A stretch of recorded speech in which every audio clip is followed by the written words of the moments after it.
December 9th, 2025, Daily Bread. Passage Acts, chapter 28, verse 1 to verse 10. Key verse 8 to 9. Title: Paul's Healing Ministry as a Castaway.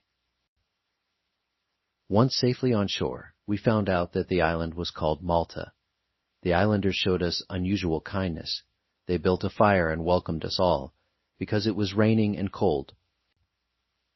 Paul gathered a pile of brushwood, and, as he put it on the fire, a viper, driven out by the heat, fastened itself on his hand.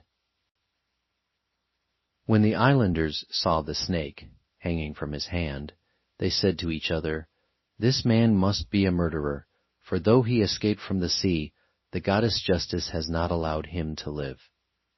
But Paul shook the snake off into the fire and suffered no ill effects. The people expected him to swell up or suddenly fall dead, but after waiting a long time and seeing nothing unusual happen to him, they changed their minds and said he was a god. There was an estate nearby that belonged to Publius, the chief official of the island. He welcomed us to his home and showed us generous hospitality for 3 days. His father was sick in bed, suffering from fever and dysentery. Paul went in to see him and, after prayer, placed his hands on him and healed him. When this had happened, the rest of the sick on the island came and were cured.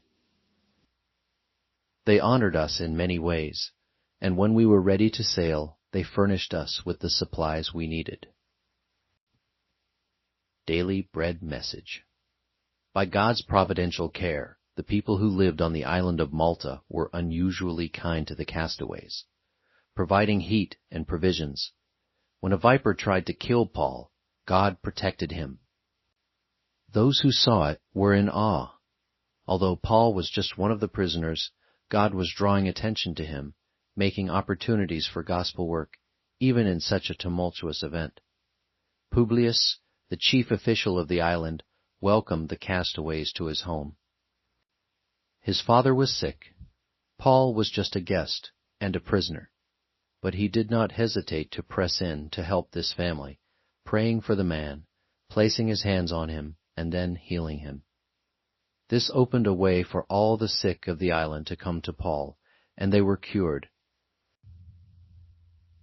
Paul the castaway and prisoner became a source of blessing to that entire island. The people honored Paul and his companions, providing for all their needs. We can only imagine how the centurion and his soldiers, as well as the pilot and his sailors, viewed Paul at this point. Regardless, the gospel Paul lived was powerfully testified to and transformed a terrible event into a blessing for many. Prayer. Father, thank you for the healing you have worked in and through me. The need around me is great. Grant me faith to press into the opportunities you provide, small and great. One word: tragedies can be opportunities.